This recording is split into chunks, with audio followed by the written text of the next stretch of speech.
Assalamualaikum warahmatullahi wabarakatuh. Bismillahirrahmanirrahim. Alhamdulillahirabbil alamin wa bihi nasta'in ala umuri dunya waddin. Wassalatu wassalamu ala asyrafil anbiya'i wal mursalin wa ala alihi wa sahbihi.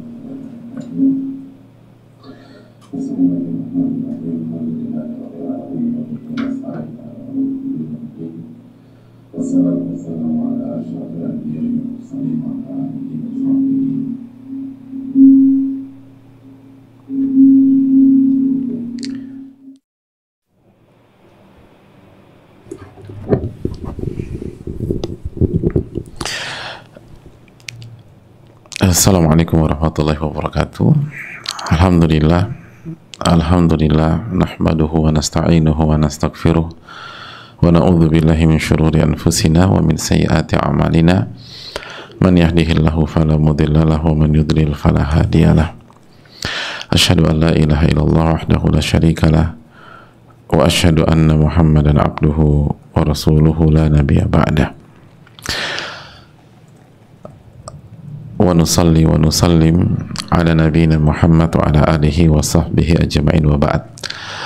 Hadirin yang Allah muliakan, khususnya ibu-ibu, para akhwat dan bapak-bapak atau para ikhwan yang juga mengikuti kajian ini, tidak ada kata yang layak untuk kita ucapkan pada kesempatan kali ini kecuali bersyukur kepada Allah atas segala nikmat dan karunia yang Allah berikan dan Allah limpahkan kepada kita.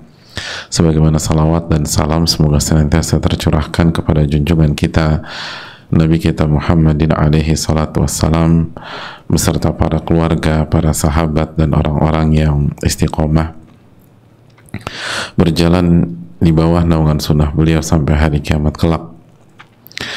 Hadirin yang Allah muliakan, pada kesempatan kali ini insyaallah kita akan memulai mengkaji sebuah kitab yang sangat fenomenal dan salah satu yang terbaik di pembahasannya, salah satu yang terbaik di kotaknya, ditulis oleh salah satu ulama terbaik juga yang dimiliki oleh umat Islam. Namun kita akan mengkaji mungkin tidak pakai metodologi klasik ya, kita sesuaikan dengan kondisi kajian ibu-ibu atau kajian wanita. Tapi kajian kita insyaallah ta'ala setiap pekannya akan merujuk ke kitab ini. Mungkin kita nggak membacakan kata demi kata, tapi alur dan keterangan yang kita jelaskan adalah diambil dari kitab yang satu ini. Kitab ini judulnya adalah Al-Wabilus Shayyib Minal Kalimit Thayyib, atau beberapa nama yang disandarkan ke dalam kitab ini.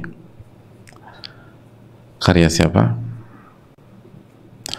Karya Al-Imam Syamsuddin Abu Abdillah Muhammad bin Abi Bakar bin Ayyub bin Sa'id, atau yang biasa kita kenal dengan nama Al-Imam Ibnul Qayyim rahimahullahu ta'ala.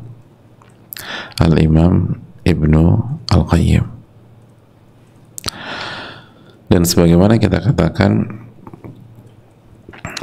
kitab ini berjudul Al-Wabilus Shayyib, atau juga bernama, nama lainnya Al-Kalimut Thayyib wal Amalus Shalih. Dan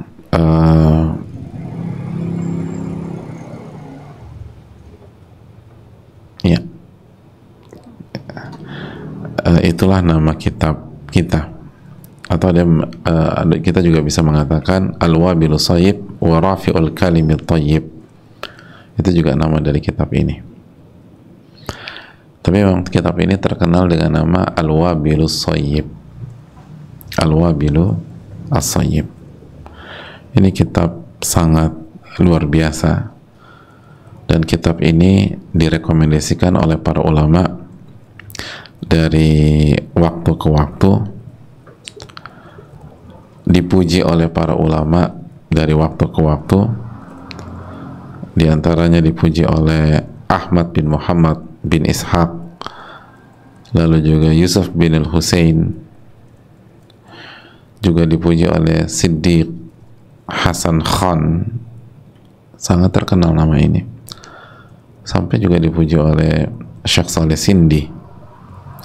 Dan buku ini dikaji oleh para ulama, diantaranya dikaji oleh Syekh Abdul Razak bin Abdul Muhsin Al-Abbad, salah satu pengisi kajian rutin di Masjid Nabawi.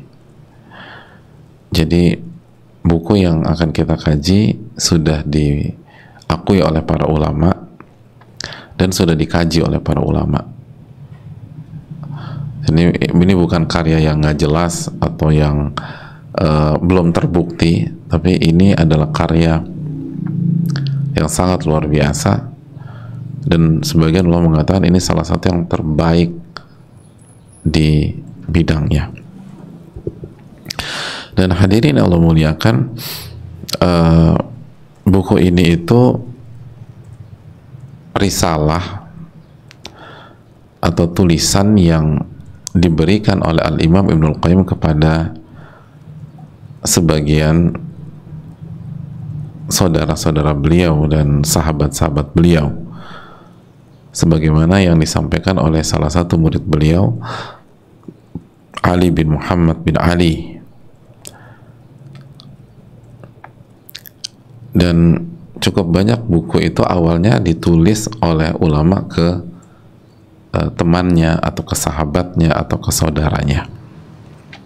Nah, salah satunya buku ini. Dan hadirin Allah muliakan, buku ini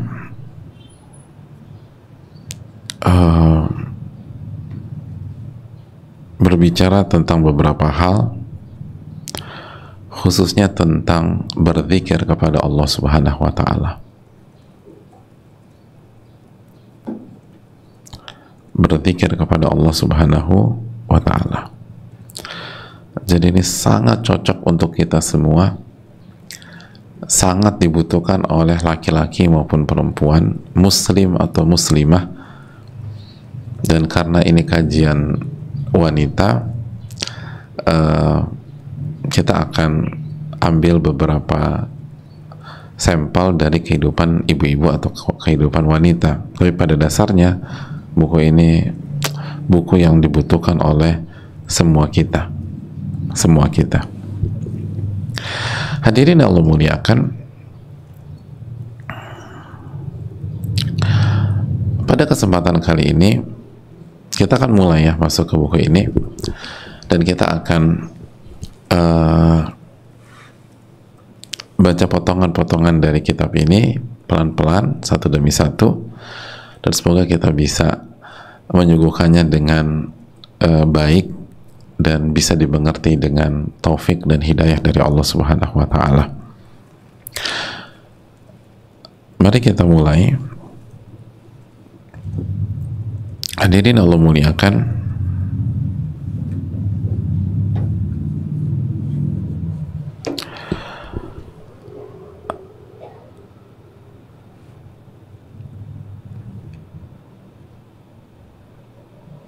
Al-Imam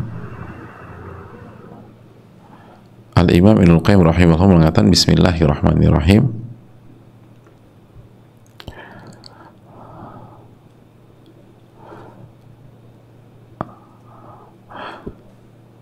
Al-Imam rahimahullah mengatakan, wala hawla wala quwata illa billahil aliyil azim. Allah subhanahu wa ta'ala al-mas'ulu al-marju wal-ijabata an yatawallakum fid dunya wal akhirah.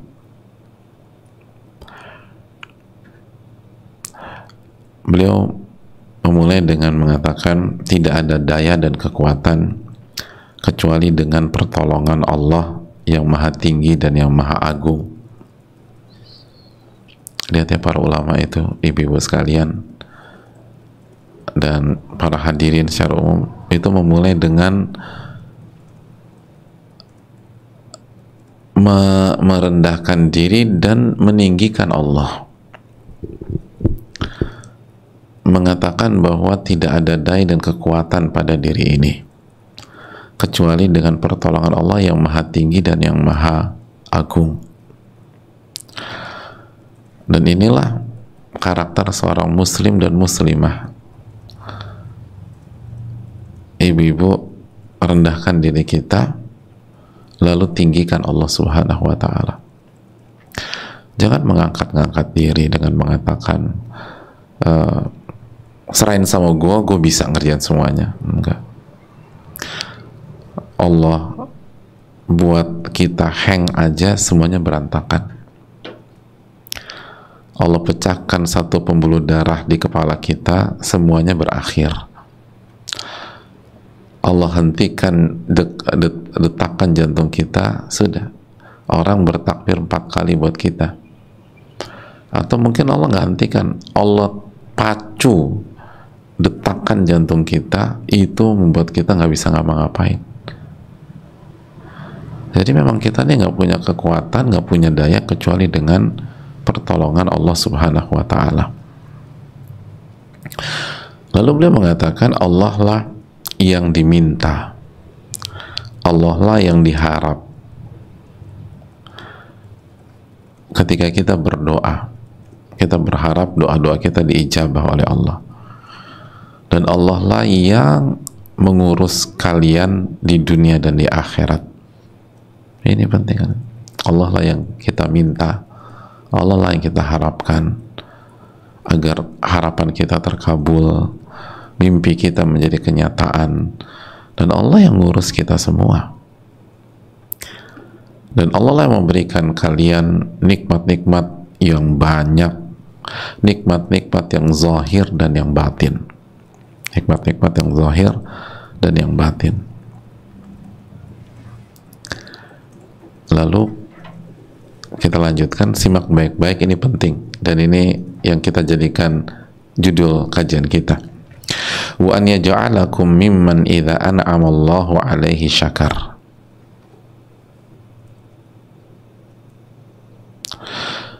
Dan kita berharap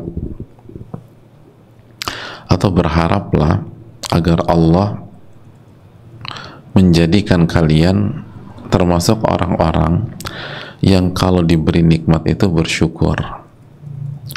Wa idza btuliya sabar, dan kalau diuji dikasih musibah bersabar. Wa idza adznaba astaghfar, dan kalau berdosa ia beristighfar. Ia beristighfar. Jadi semoga Allah jadikan kita, ibu-ibu sekalian, termasuk orang-orang yang apa? Yang kalau dikasih nikmat itu bersyukur, dan jika dikasih musibah dia bersabar, dan kalau dia berdosa dia beristighfar. Ingat, kalau dikasih kenikmatan apa? Bersyukur. Dikasih musibah bersabar. Lalu berbuat kesalahan dan dosa, istighfar. Lalu catat baik-baik. Fa inna hadhihi al-umura thalathata hiya unwanu sa'adatil abdi wa alamatu falahihi fid dunya wal akhirah, atau fi dunyahu wa akhirah, atau fi dunyahu wa ukhrahu. Dan tiga hal ini apa aja, ibu-ibu? Bersyukur kalau dikasih kenikmatan, terus bersabar ketika dikasih musibah, terus istighfar kalau melakukan kesalahan dan dosa. Tiga hal ini adalah awal kebahagiaan seorang hamba. Judul kebahagiaan seorang hamba. Dan keberuntungannya di dunia maupun di akhirat. Masya Allah.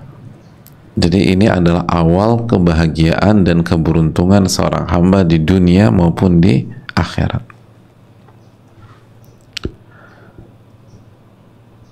Kita buat simpel, kita nggak usah banyak teori macam-macam. 3 kunci kebahagiaan dan keberuntungan adalah bersyukur ketika dikasih nikmat, bersabar ketika kena musibah, dan istighfar ketika melakukan dosa dan kesalahan. Ibu-ibu mainkan 3 hal ini, ibu-ibu akan bahagia biidznillah. Lah kok bisa? Cuman 3 ini aja? Iya, 3 ini aja. 3 ini aja. Ini udah resep yang paling inti, ini core-nya kebahagiaan dan keberuntungan. Kenapa demikian? Wala yanfaqu 'abdun anha abada.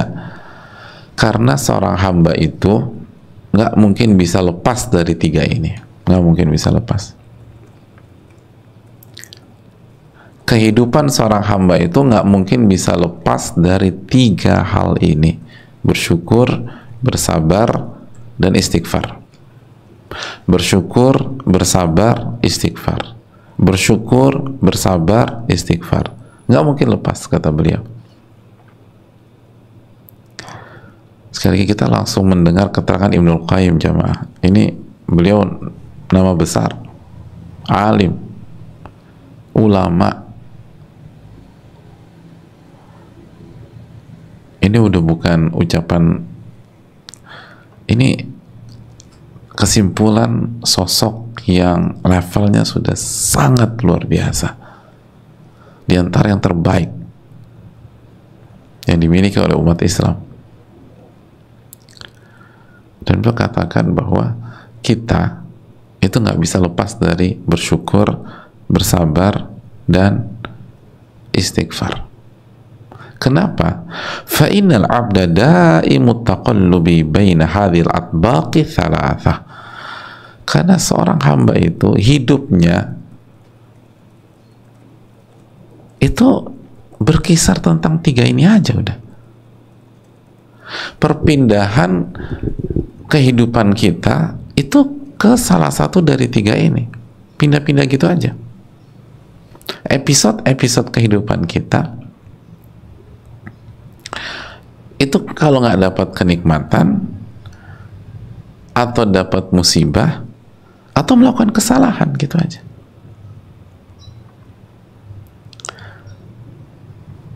Jadi kalau nggak dapat kenikmatan, dapat fasilitas, atau fasilitasnya diambil, dicabut, atau kita melakukan kesalahan, hidup kita putar 3 ini, kata beliau. Kalau nggak kesini, coba ibu renungkan. Pekan ini ke situ-situ aja udah hidup. Dapat pencapaian atau gagal mendapatkan sesuatu, atau buat kesalahan. Berhasil, gagal, atau buat kesalahan. Bedanya gagal sama buat kesalahan apa? Nggak semua gagal itu karena kesalahan kita. Bisa jadi kita dizolimi orang. Bisa jadi karena gempa bumi atau bencana alam, kita nggak tahu. Nggak ada buat kesalahan.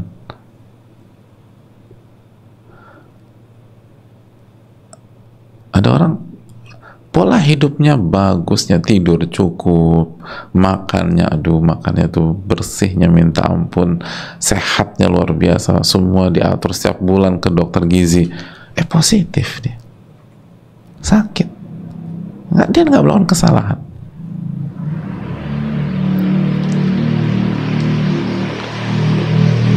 Atau memang buat kesalahan.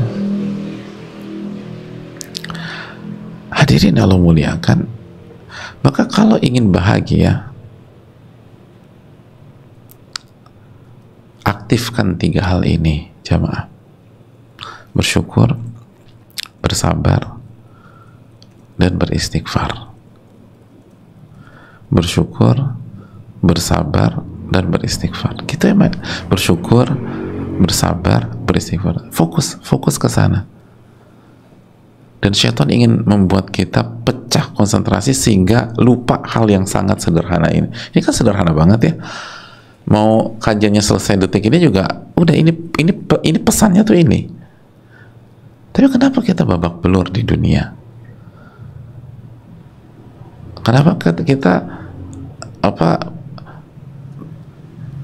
ribut lagi sama suami? Kenapa kita meledak di hadapan anak-anak? Karena ini aja, kita lupa bahwa kita harus sabar. Kita lupa bahwa misalnya ini juga karena kesalahan kita. Jadi karena kesalahan kita bukan marah-marah, istighfar. Anda akan bahagia.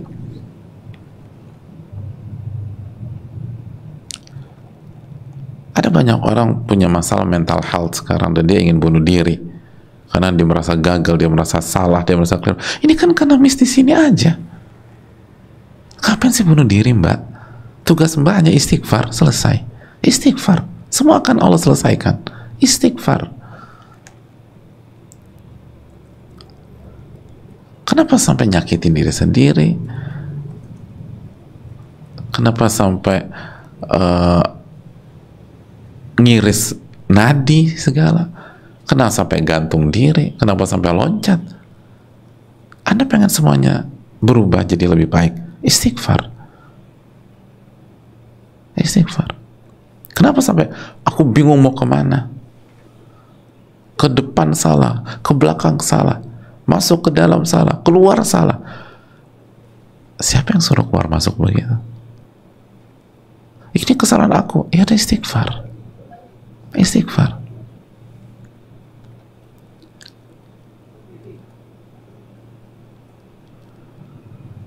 Cukup beristighfar.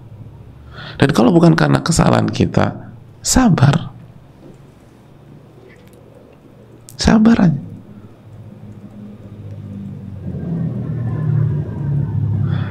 Sabar. Aku kan nggak salah, kenapa suamiku pulang marah-marah? Sabar.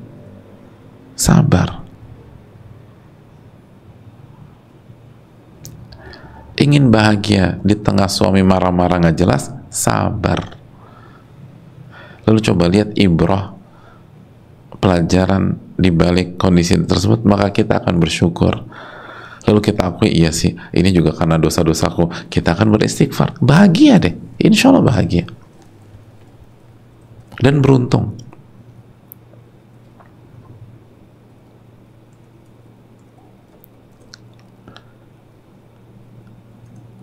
Kita malah terprovokasi. Kita malah terprovokasi dengan emosinya suami. Ya rame. Yang suruh Anda terprovokasi siapa?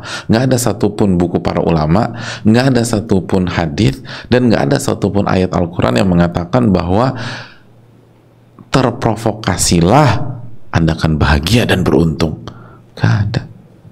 Terus kenapa kita terprovokasi? Yang ada itu, coba kita buka ayat terakhir surat Ali Imran. Ya ayyuhalladzina amanu isbiru wasabiru warabitu wattaqullah la'allakum tuflihun. Wahai orang-orang beriman, bersabarlah kalian dan kuatkan kesabaran kalian, dan tetaplah siaga di batas kalian,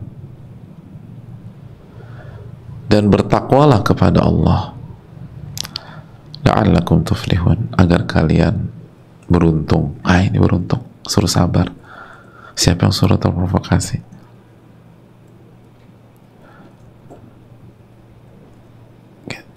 Bun, kenapa anak kamu dimarahin kayak begitu? Habisan aku udah kesel. Siapa yang mengatakan kesel itu solusi? Gak ada yang bilang kesel solusi.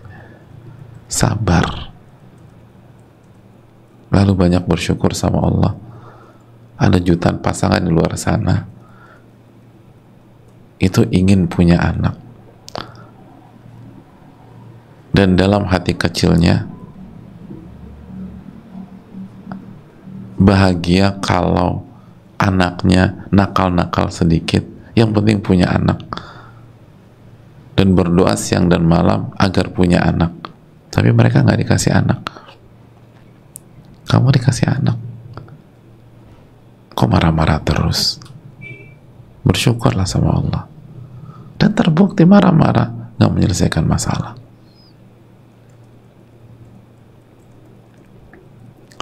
Nggak menyelesaikan masalah. Toh juga bun, anak-anak kamu gitu juga ya karena ulah kamu juga kan, sebagai ibu yang belum bisa jadi contoh yang baik.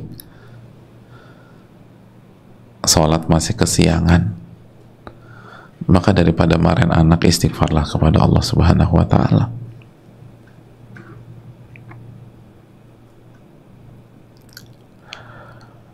Kalau anakku marah, aku istighfar, Ustaz. Astagfirullah, anakku nakal banget, astagfirullah.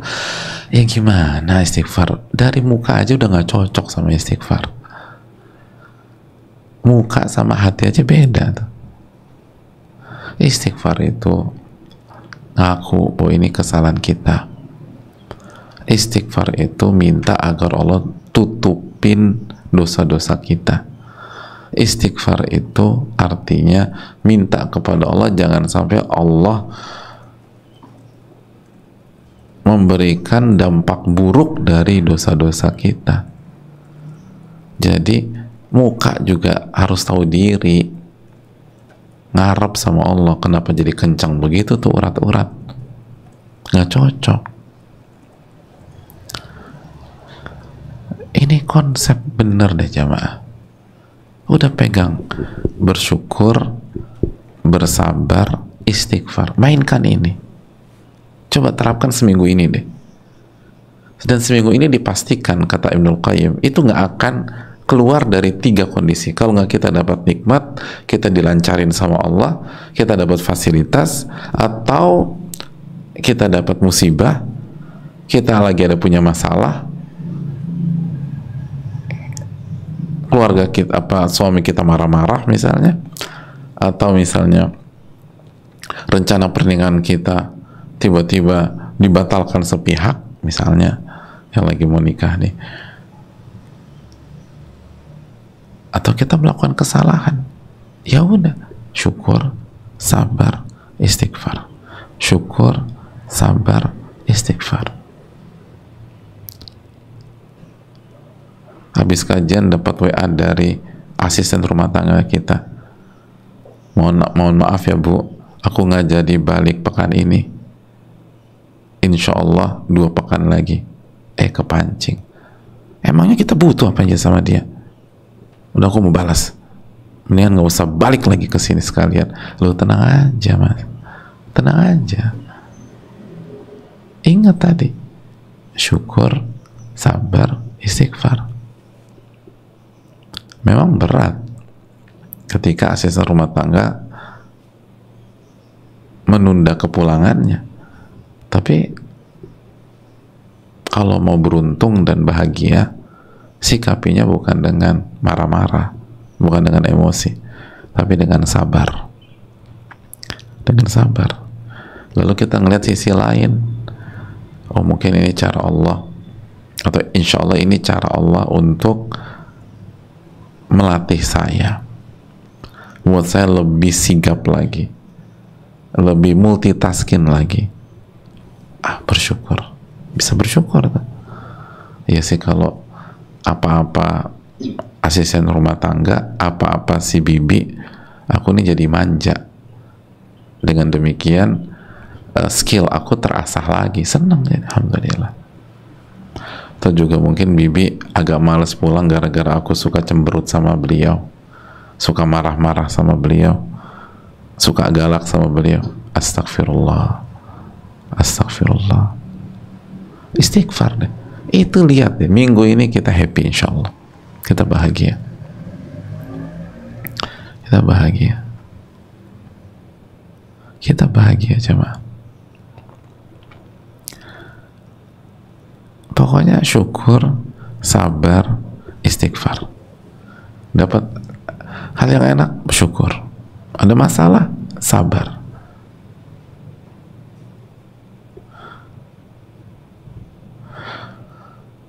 Bahkan kata para ulama tuh sabar dan syukur itu nggak bisa dipisahkan, gitu. Sebagian mereka kasih penjelasan gini loh, ketika seseorang kena musibah, lalu dia dengan taufik dari Allah berhasil menyikapinya dengan kesabaran.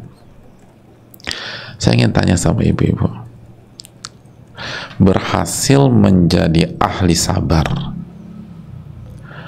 berhasil menjadi ahli sabar itu prestasi atau bukan? Prestasi apa musibah? Si ibu ini prestasi.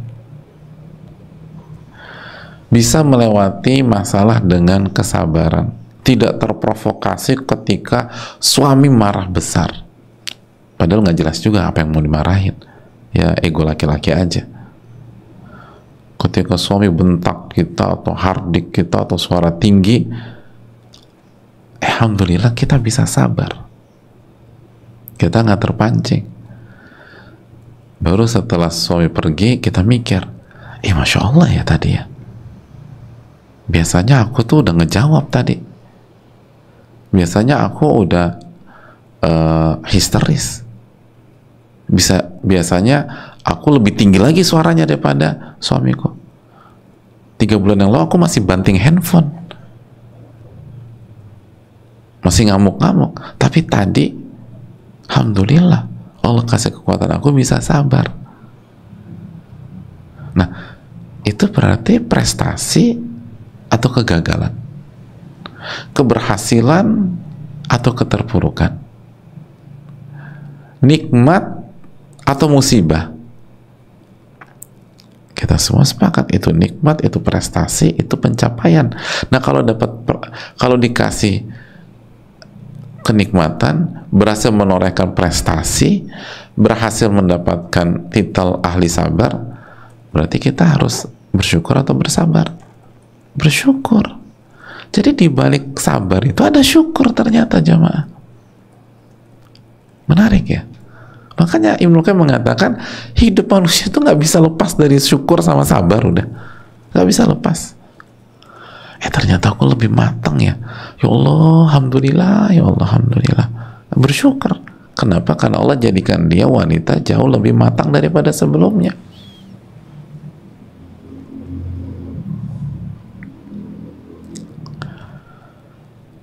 Iya sih, aku juga setelah aku pikir-pikir lagi,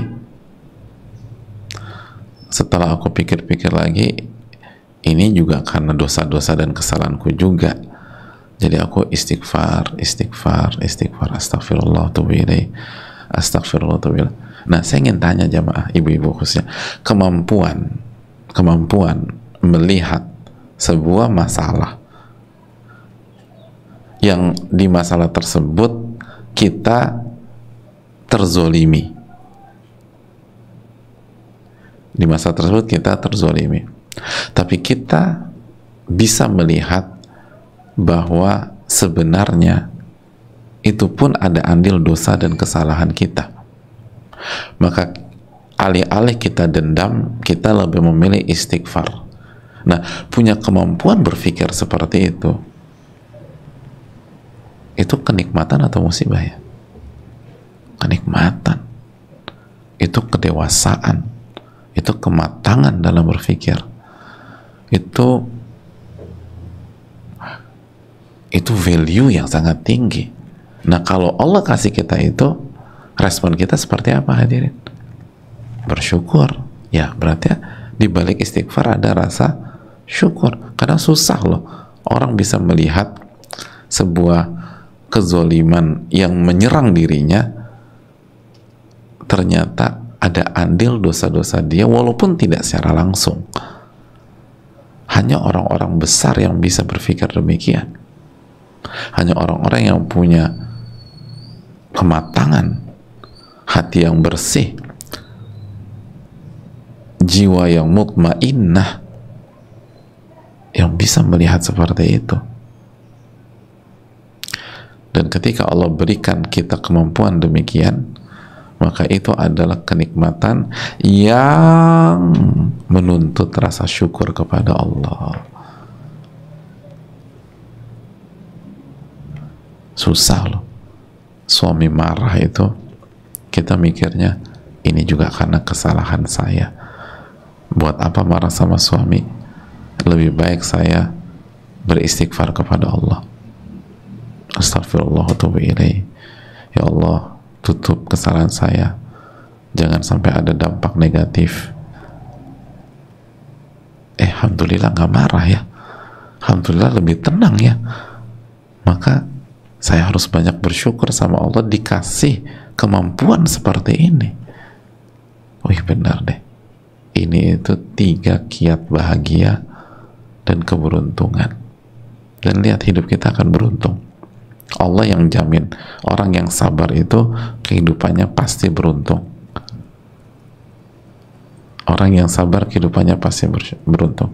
Orang yang bersyukur apalagi.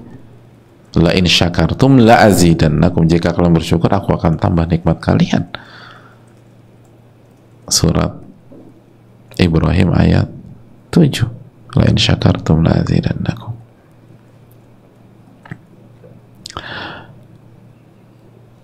Ini yang bisa kita sampaikan pada kesempatan kali ini, sedikit-sedikit. Nanti kita lanjutkan lagi paragraf berikutnya dari kitab ini. Kitab yang salah satu kitab fenomenal yang disampaikan dan dibawakan oleh Imam Abu Abdullah Muhammad bin Abi Bakar, atau yang biasa dikenal dengan nama Al-Imam An-Nawawi rahimahullah. Kita buka sesi tanya jawab pelan-pelan, tapi saya harap pesannya dapat: syukur, sabar, dan istighfar. Mainkan dan mainkan dalam tanda kutip. Bersyukur, bersabar, dan istighfar. Udah, hidup akan bahagia dan hidup akan beruntung insyaallah. Kita buka sesi tanya jawab. Wassalamualaikum warahmatullahi wabarakatuh.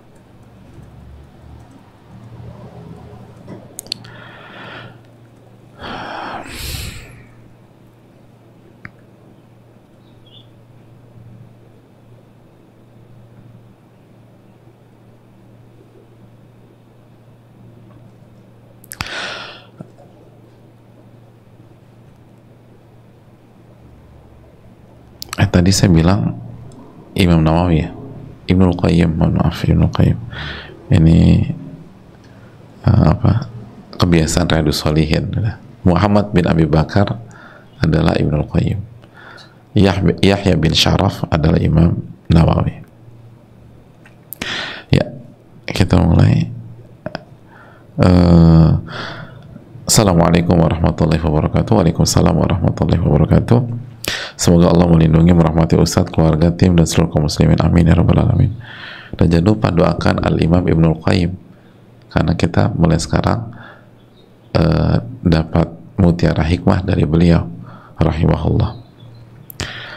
Afwan Ustadz, izin bertanya, bagaimana cara mengikhlaskan orang yang sudah menyakiti kita, menyakiti fisik maupun batin?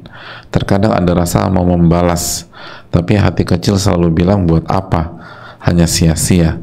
Tapi kalau lagi keinget rasanya sedih, nangis, ingin sekali aja marah sama orang tersebut Ustadz.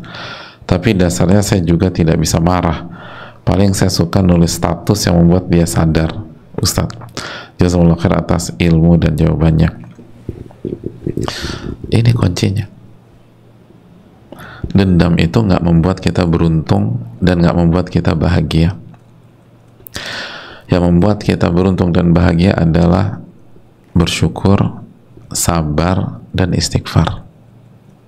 Memang nggak mudah jamaah. Apalagi orang itu udah nyakitin kita secara fisik dan secara batin. Tapi setiap masalah itu, setiap penyakit itu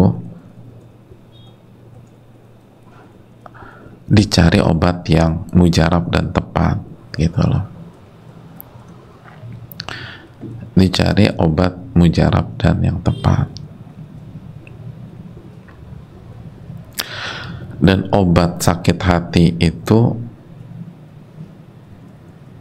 bukan membakar api dendam, tapi tadi sabar.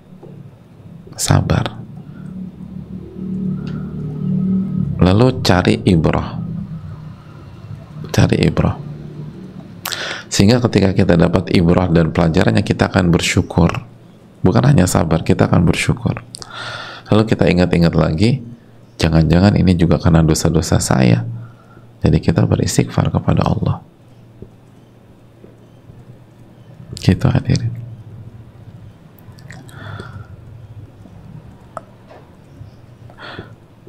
Dan salah satu penyebab utamanya ini ada di pertanyaan penanya sendiri.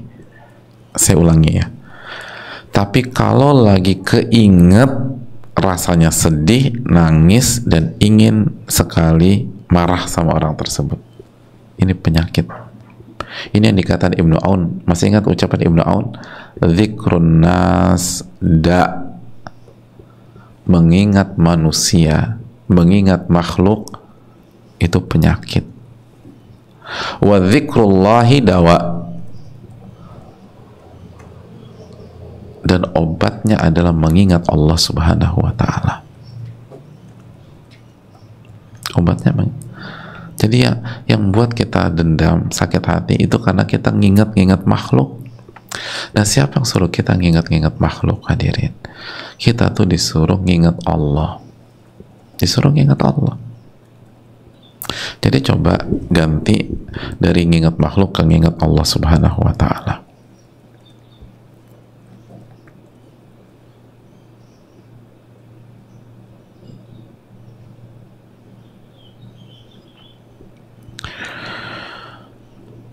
Assalamualaikum warahmatullahi wabarakatuh. Waalaikumsalam warahmatullahi wabarakatuh. Semoga Ustadz dan keluarga serta tim senantiasa diberikan keberkahan hidup oleh Allah. Amin ya rabbal alamin. Begitu juga dengan Al-Imam Ibnul Qayyim, semoga dirahmati oleh Allah. Afan Ustadz, izin bertanya, saya sudah menikah dan sekarang ini kami sudah menikah dan sekarang ini kakak suami tinggal bersama kami. Kakak suaminya tinggal bersama kami. Sudah 8 bulanan serta 2 orang anaknya. Tapi kakak ipar saya ini belum resmi bercerai dengan sang suami. Bisa dibilang masih proses. Tapi kakak saya ini minta untuk bernaung di bawah tanggung jawab suami saya, sekaligus mendidik anak-anak kakak ipar saya. Langkah apa yang harus diambil oleh suami saya, Ustadz? Langkah apa yang bisa saya lakukan untuk menghindari salah paham terhadap kakak ipar saya yang bisa dibilang dalam hal ini rumah kami terdapat 2 ibu rumah tangga. Oh, Masya Allah, ini 2 matahari kembar, ini bahaya. Apakah kita harus pisah dapur atau gimana, Ustadz? Mohon arahan Ustadz, jazakallahu khairan. Jadi gini jamaah sekalian, yang pertama, memang Islam itu benar-benar melindungi wanita. Ketika wanita itu bersuami, tanggung jawab di tangan suaminya. Dan ketika sudah tidak bersuami, maka tanggung jawab beralih kembali ke ayahnya atau kakeknya atau saudara laki-laki, baik kakak atau adik laki-laki atau om laki-laki. Memang ada om perempuan? Gak ada ya, jadi om. Nah, tapi bukan berarti sang adik perempuan atau kakak perempuan tinggal bareng kita, bukan berarti harus demikian juga.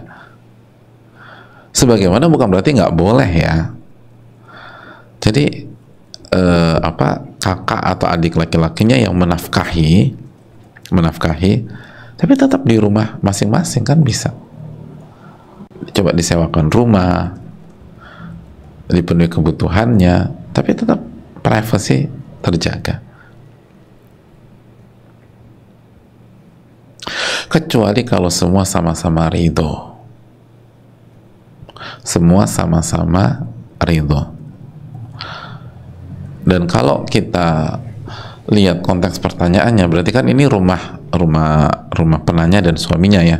Berarti yang punya hak dapur itu beliau, penanya. Yang punya hak rumah itu penanya.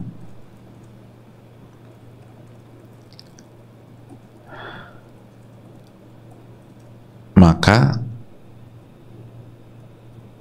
jika penanya tidak ridho berbagi dapur atau berbagi ruangan, maka sang kakak ipar tuh harus cari rumah sendiri kalau nggak ridho, tinggal bareng. Dan itu hak dari istri, harus diberikan tersebut. Hanya saja seringkali kehidupan itu tidak ideal. Mungkin suami kita punya kemampuan finansial yang terbatas, atau perhitungan dan pertimbangan lain.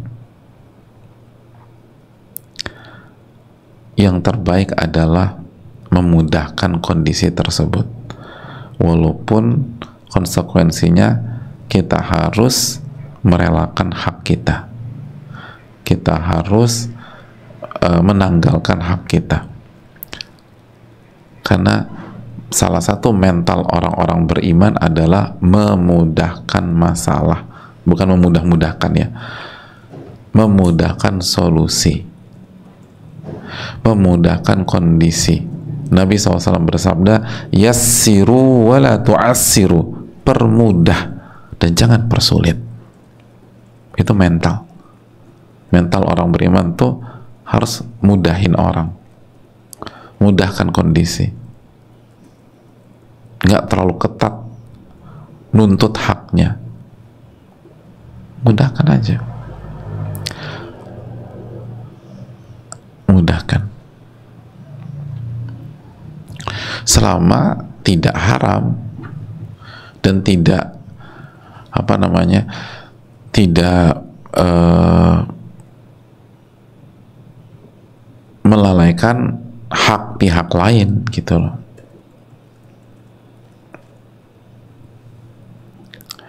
Contoh misalnya dengan kehadiran kakak dan anak-anaknya itu bisa mengganggu anak-anak kita. Mengganggu bukan mengganggu privasinya ya, tapi mungkin memberikan pengaruh buruk.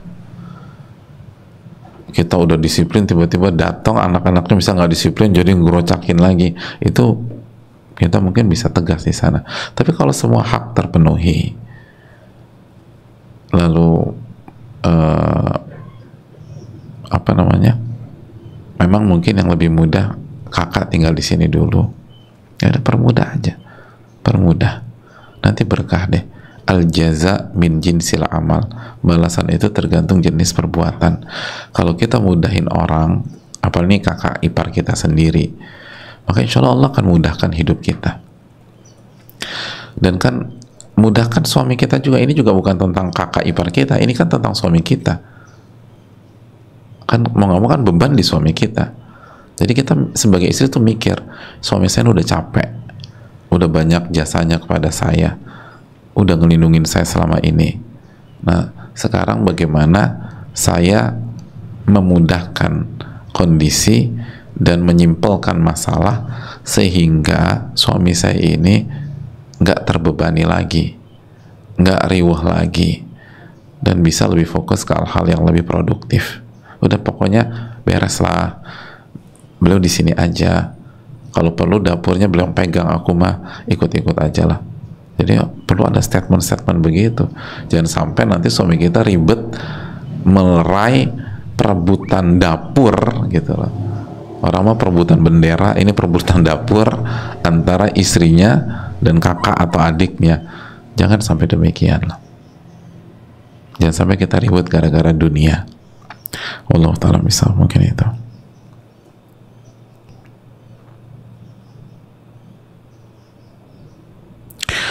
Assalamualaikum Waalaikumsalam. Semoga Ustadz dan tim senantiasa dilindungi oleh Allah, amin ya rabbal alamin. Dan juga semoga Allah merahmati Imam Nawawi, Imam Nawawi juga, Imam Ibnul Qayyim juga. Berarti Imam Nawawi ini benar-benar punya pengaruh besar buat kita nih. Dan juga Ibnul Qayyim. Ustadz, saya ingin bertanya, apakah benar seiring waktu rasa cinta kepada suami bisa memudar? Saat ini Ana pribadi merasa hubungan kepada suami hanya sekedar rutinitas. Ana menjalankan peran sebagai istri dan suami pun begitu. Tidak ada rasa kebahagiaan yang seperti dulu. Dikarenakan salah satu sebabnya juga sudah terlalu banyak dikecewakan oleh suami. Mohon nasihat Ustadz bagaimana agar hubungan kami kembali hangat dan kebahagiaan itu hadir di tengah-tengah kami seperti dulu. Itu udah tahu jawabannya. Jawabannya adalah karena respon saat suami mengecewakan kita. Ini bukan karena dikecewakan suami loh. Ini karena respon kita saat kita merasa suami kita mengecewakan kita. Maksudnya apa Pak Ustadz? Gini maksudnya. Maksudnya jemaah, hilangnya rasa cinta atau memudarnya rasa cinta itu dalam konteks ini ya, itu karena maksiat, kesalahan dan kekhilafan kita.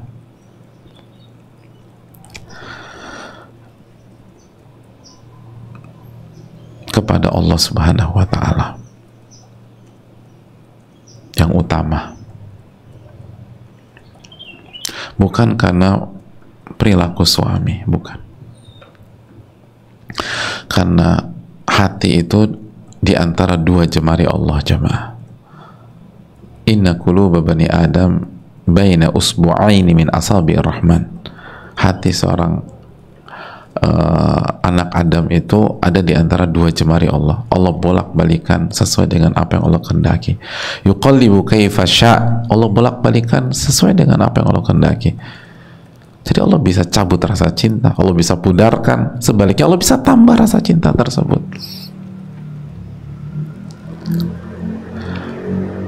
Ini ada di antara dua jemari Allah. Hadirin, rasa cinta itu sangat misterius, hadirin. Benar,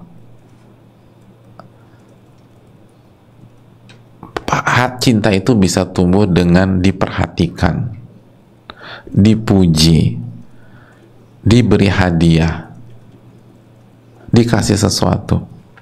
Tapi apakah itu hukum mutlak? Enggak.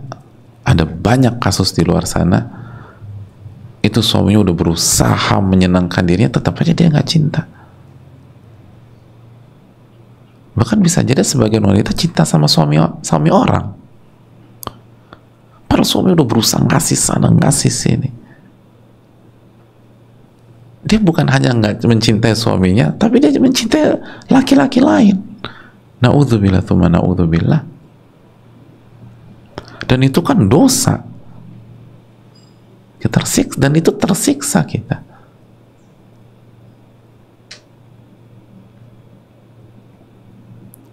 Artinya kalau kita nggak selesai dan kita nggak jaga hati kita, dan akhirnya nanti maksiat hayalan, maksiat apa namanya,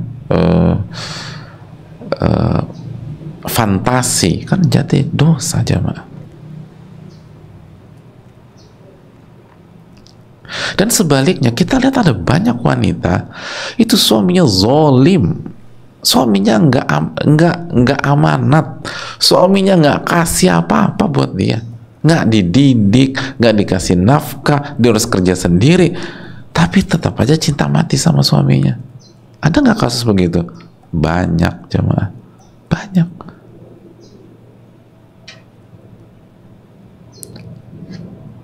Itu menunjukkan jangan selesaikan masalah-masalah seperti ini hanya di ranah dan tataran makhluk. Jangan.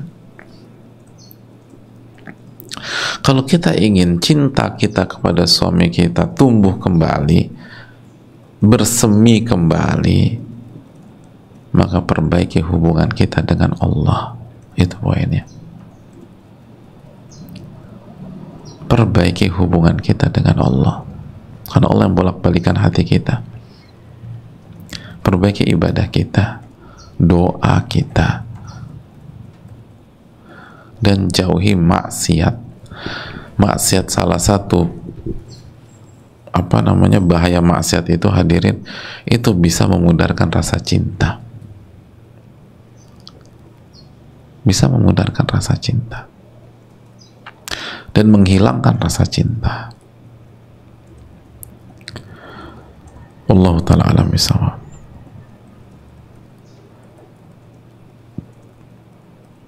Jelas, perbaiki hubungan kita dengan Allah. Istighfar, sholat dijaga, doa, minta sama Allah. Makanya coba deh, banyak orang tuh kasih solusi gini, udah deh honeymoon kedua, ternyata habis honeymoon kedua nggak ada perubahan juga. Dan pas lagi honeymoon kedua, si suami sibuk dengan gadgetnya, istri sibuk dengan gadgetnya. Itu kan udah rahasia umum, hadirin. Kasus bukan 1, 2, banyak. Karena solusinya bukan hanya sekedar bonding kembali, bukan hanya sekedar quality time dengan pasangan. Solusinya perbaiki hubungan dengan Allah. Itu penting.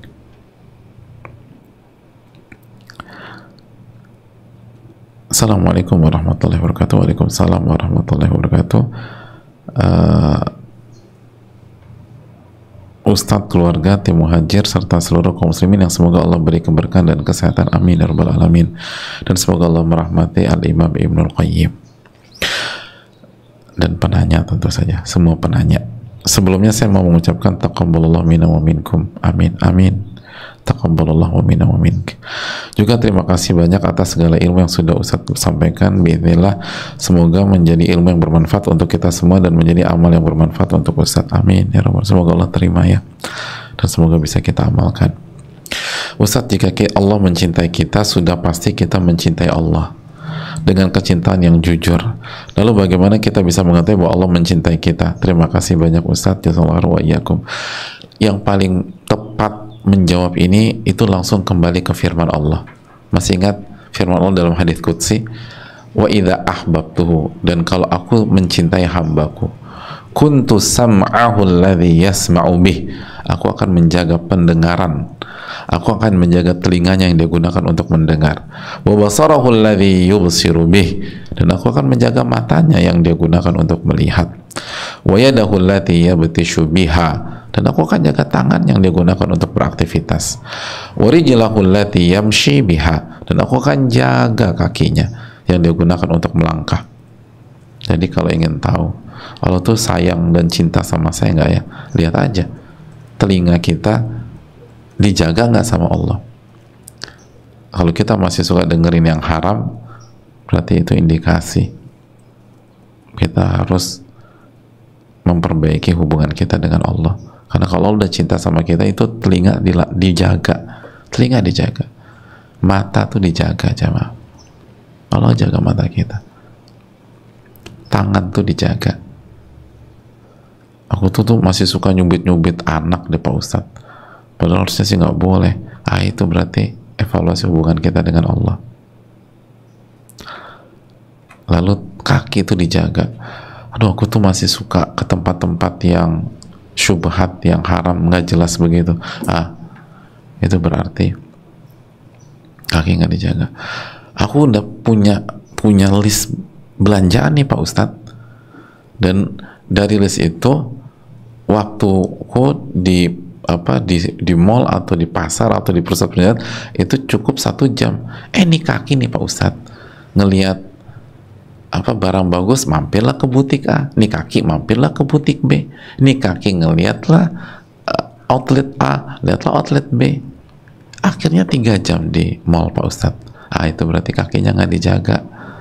Akhirnya melangkah sia-sia. Jadi ini yang perlu kita camkan. Awalnya sih aku ngelihat sosial media rencananya 10 menit. Jadi 3 jam Pak Ustadz. Berarti mata kita nggak dijaga sama Allah. Itu aja pokoknya. Itu udah paling enak, paling gampang, paling keseharian. Aku tuh udah bertekad untuk nggak ngoprek-ngoprek handphone suami, tapi begitu ngelihat dia tidur tuh Pak Ustadz, udah begitu mendengkurnya menggema kemana-mana, penasaran ada apa sih di WA-nya, ya aku buka-buka juga, itu berarti mata kita nggak dijaga sama Allah. Evaluasi hubungan kita dengan Allah. Wallahu ta'ala alam bisawab.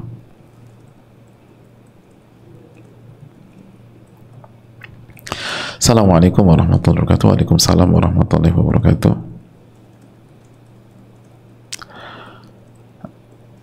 Izin bertanya Ustadz, semoga Ustadz, tim dan seluruh kaum muslimin diberkahi oleh Allah, amin ya rabbal alamin wa iyyak, dan semoga Allah juga merahmati Al-Imam Ibnul Qayyim. Izin bertanya, apakah puasa 3 hari dalam sebulan itu harus 12, 13, 14 Ayyamul Bid? Mohon maaf diralat, Ayyamul Bid itu 13, 14, 15. Jadi bukan 12, 13, 14, tapi 13, 14, 15 itu Ayyamul Bid. Karena terkadang bertepatan dengan hari libur yang kadang harus melayani suami. Jawabannya 3 hari di setiap bulan itu bebas. Yang terbaik 13, 14, 15 itu poinnya. Jadi bebas aja, mau di awal, mau di akhir, mau di tengah, bebas. 3 hari di setiap bulan itu kapan aja. Yang terbaik bukan harus. Yang terbaik 13, 14, 15. Jadi kalau mau 13, 14, kalau mau 14, 15, 16 bisa. 12, 13, 14 juga bisa. Allah Ta'ala. Bagaimana status kewajiban puasa anak Down syndrome? Apakah harus membayar fidyah? Jazakallahu khairan. Hadirin, pertanyaannya apakah dia mukallaf atau tidak, dibebankan syariat atau tidak? Nah, dibebankan syariat kan dalam ilmu di dalam ilmu fikih kan akil, punya akal sehat, yang bisa membedakan mana yang baik dan mana yang buruk. Kalau dia nggak punya akal sehat, maka tidak dibebankan syariat. Ghairu mukallaf, nggak disuruh ngapa-ngapain, Tapi kalau dia punya akal sehat, maka dia harus berpuasa. Mungkin ini semoga bermanfaat, dan semoga kita dirahmati oleh Allah dan mendapatkan ilmu, dan semoga kita bisa istiqomah mengkaji mutiara-mutiara hikmah dalam kitab Al-Wabilus Shayyib, salah satu buku terbaik di pembahasannya, dan semoga bisa kita amalkan. Dan ingat, kunci kebahagiaan dan keberuntungan apa? Bersyukur, bersabar, dan istighfar. Jadi kesalahan sefatal apapun yang kita lakukan, nggak ada alasan untuk putus asa, nggak ada alasan untuk down, nggak ada alasan untuk disorientasi, karena kesalahan itu disikapi dengan istighfar, lalu sabar.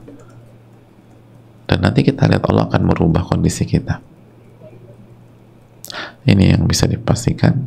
Semoga bermanfaat. Jadi jangan nyesel, jangan terlalu sedih yang berkepanjangan. Kalau kita melakukan kesalahan di masa lalu, istighfar. Kita buat salah sama suami, istighfar, taubat, lalu sabar dalam menjalani kehidupan. Itu yang bisa disampaikan. Rabbana taqabbal minna, subhanakallahumma bihamdika, asyhadu an la ilaha illa anta, astaghfiruka wa atubu ilaik. Assalamualaikum warahmatullahi wabarakatuh.